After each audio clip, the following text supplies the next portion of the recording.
भीड़ की हिंसा और धार्मिक नफरत। पिछले कुछ हफ्तों में दो ऐसे केस हुए जिन्होंने सबका ध्यान इस तरफ खींच लिया। दीपू चंद्र दास, जो कि सिर्फ 27 साल का था और कपड़ों के कारखाने में काम करता था। बांग्लादेश में एक ऐसा कट्टर आदमी सामने आया था जो खुलेआम ग्रेटर बांग्लादेश का नक्शा दिखा रहा था। उस नक्शे में इंडिया के कुछ हिस्सों को बांग्लादेश का ही पार्ट दिखाया जा रहा था। ये बात सिर्फ बोलने तक सीमित नहीं रही थी, बल्कि वीडियो और तस्वीर भी सामने आई थी। बांग्लादेश में जो हो रहा है उसका असर सिर्फ बांग्लादेश तक नहीं रुकने वाला, ये पूरे दुनिया में फैलने वाला है। बांग्लादेश आज एक ऐसे मोड़ पर खड़ा है जहां सिर्फ सड़कों पर पत्थर नहीं चल रहे हैं। ये देश एक बड़े पॉलिटिकल, सोशल और सामाजिक क्राइसिस में फंस गया है। ये सिर्फ कोई छोटा सा आंदोलन नहीं रहा, बल्कि ये पूरे देश की पहचान और फ्यूचर को बदल रहा है। 2024 से लेके अब तक बांग्लादेश में बहुत कुछ हुआ है जो पूरी दुनिया ने देखा है। पहले ये सिर्फ स्टूडेंट प्रोटेस्ट थे। गवर्नमेंट जॉब कोटास और डिस्क्रिमिनेशन को लेकर स्टूडेंट्स ने आवाज उठाई थी। ये आंदोलन शांति से शुरू हुए थे, लेकिन जल्द ही हिंसा में बदल गए जब पुलिस और सिक्योरिटी ने फोर्स यूज किए प्रोटेस्टर्स को दबाने के लिए। कई रिपोर्ट्स के हिसाब से सिक्योरिटी फोर्सेस ने बुलेट्स भी फायर की थी और हजारों लोगों को अरेस्ट भी किया। लेकिन शांति से चल रहे आंदोलन हिंसा में तब बदल गए जब बांग्लादेश में कुछ घटनाएं होने लगी। 5 अगस्त 2024 प्रोटेस्टर्स ने शेख मुजीबुर रहमान, जो कि बांग्लादेश के फाउंडिंग लीडर हैं, उनका स्टैचू ढाका में तोड़ दिया था। ये पल सिर्फ एक स्टैचू के टूटने का नहीं था, बल्कि एक सिंबल बन गया कि पुराने एरा और पॉलिटिकल डोमिनेंस को चैलेंज किया जा रहा है। लेकिन सबसे ज्यादा हैरान और दिल को डरा देने वाली बात तो वो है जो लोग आज अपनी आंखों से देख रहे हैं। भीड़ की हिंसा और धार्मिक नफरत। पिछले कुछ हफ्तों में दो ऐसे केस हुए जिन्होंने सबका ध्यान इस तरफ खींच लिया। दीपू चंद्र दास, जो कि सिर्फ 27 साल का था और कपड़ों के कारखाने में काम करता था, उसे भीड़ ने कुछ आरोप लगाकर पीट पीट के मार दिया। इसके बाद अमृत मोंडल नाम के एक और हिंदू व्यक्ति को जान से मार दिया। ये घटना सिर्फ किसी एक इलाके तक सीमित नहीं है, ये इस बात का सबूत है कि छोटी माइनॉरिटीज के खिलाफ हिंसा बढ़ रही है। इस वजह से सिर्फ बांग्लादेश में ही नहीं बल्कि बाहर के देशों में भी चिंता बढ़ गई है। बहुत से लोगों ने इसके खिलाफ आवाज उठाई, बड़े नेताओं ने इस हिंसा की निंदा की और विदेशी मीडिया ने भी बांग्लादेश के खिलाफ सवाल उठाए। इस तरह की हिंसा का असर सीधा आम लोगों की जिंदगी पर पड़ता है। बांग्लादेश में कई बार कॉलेज और यूनिवर्सिटीज भी बंद कर दिए गए। दुकानें और बाजार ठीक से नहीं चल पा रही हैं। बांग्लादेश के लोगों को अपनी नौकरी, कमाई और सुरक्षा की चिंता होने लगी है। इंटरनेट के बंद होने और रात के नियम लगने से बांग्लादेश के लोगों की जिंदगी पूरी तरह से बदल गई है। इसी बीच एक और बड़ी राजनीतिक घटना हुई है जो बांग्लादेश के भविष्य पर गहरा असर डाल सकती है। स्टूडेंट से निकली एक नई राजनीतिक पार्टी जो कि 2024 के आंदोलन के बाद से सामने आई थी। उसने इलेक्शंस के लिए जमाते इस्लामी के साथ मिलकर लड़ने का फैसला लिया। ये फैसला काफी लोगों को पसंद नहीं आया, क्योंकि इस पार्टी का पुराना इतिहास धर्म और राजनीति दोनों को मिलाकर देखने का रहा है। इस फैसले के बाद उस नई पार्टी के अंदर ही तनाव शुरू हो गए। कई युवा कार्यकर्ता निराश हो गए। कई बड़े नेताओं ने यहाँ तक कहा कि ये फैसला पार्टी के असली मकसद को कमजोर करता है। इस विरोध के चलते कई लोगों ने पार्टी को छोड़ने का फैसला भी कर लिया। इसका सीधा मतलब ये निकलता है कि जो आंदोलन युवाओं की आवाज बनकर निकला था,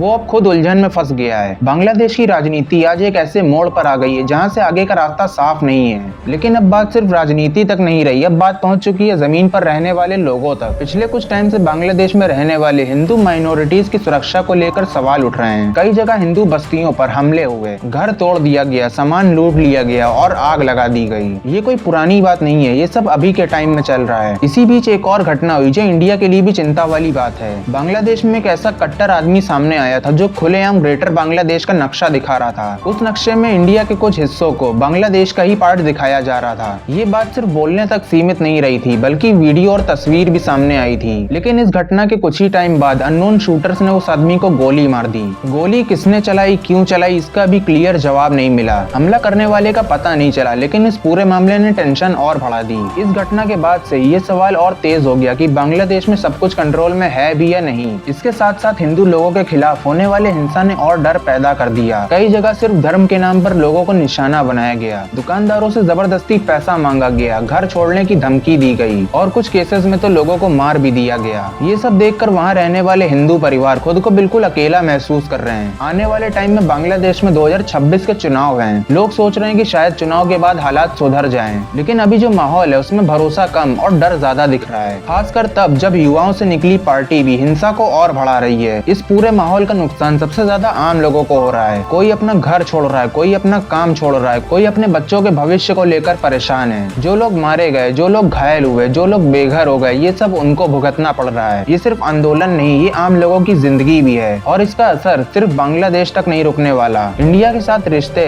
बॉर्डर की सुरक्षा और माइनॉरिटीज का मुद्दा सब कुछ एक साथ जुड़ा हुआ है। इसीलिए पूरी दुनिया की नजर बांग्लादेश में टिकी हुई है। तो ये सिर्फ कोई छोटा आंदोलन नहीं नहीं है। ये एक ऐसा दौर है जहाँ हर गलत कदम चीजों को और ज्यादा बिगाड़ता है, और जो आज बांग्लादेश में हो रहा है उसका असर सिर्फ बांग्लादेश तक नहीं रहने वाला, उसका असर दूर तक जाने वाला है। वीडियो अगर पसंद आई हो तो लाइक कर देना, शेयर करना ताकि और भी लोगों तक ये जानकारी पहुंच सके। चैनल को सब्सक्राइब कर दो और भी ऐसी वीडियोस के लिए। मिलते हैं नेक्स्ट वीडियो में।